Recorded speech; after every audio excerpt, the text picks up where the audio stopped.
following is a technical analysis on Carnival Corporation, a company of the consumer cyclical sector in leisure here off the hourly interval, and with the remarkable resurgence of the cruise industry in the current fiscal year synchronously aligns with a huge surge in summer cruise line upticks. And now, within the CDC data, an unprecedented upsurge in norovirus outbreaks upward some of the cruise lines here. And I just believe we're at a critical juncture right on the technical sphere of the hourly interval here. Whereas we have this gap support, we have the 236 fibs retracement called 1689, 1716 price support with this primary minor uptrend line off the June reactionary lows, multiple reactionary lows to help strengthen its validity there, with the 200 hourly moving average hovering in up above here.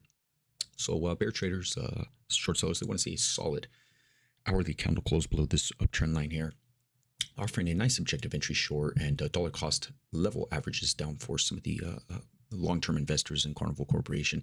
Whereas we have this primary uptrend line, reactionary low uptrend line off the late April reactionary lows, and that is a pretty significant level, especially geared towards if we snap that 236 fibs retracement, we have minor support here at 1598 price support for 5.4% drop, down to dual support right there at the 1504 price support for a double-digit 11% crash. And if we take that level out, that'll solidify a secondary sell signal, in my opinion.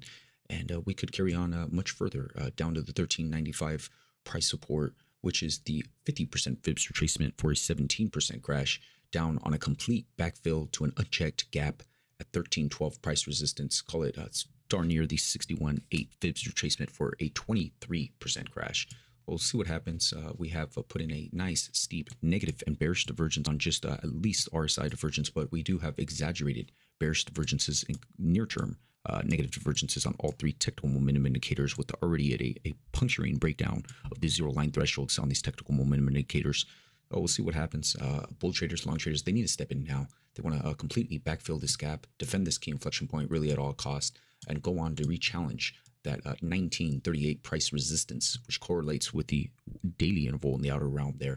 But if they can pop that level and take that level out and have a big surge to the upside, ultimately taking that out, then you'll more than likely begin to retest, not only spur health back into these technical momentum indicators here on the hourly interval, but challenge the divergences and negative bearish divergences that have constructed here on all three indicators. Huge volume map profile indication around this range. So again, if we snap this level and bull traders, long traders can't defend it, I would only suspect a pretty big rush down to the exits for a stock that's been pretty overbought right amongst that key inflection point. Nice clean RSI divergence.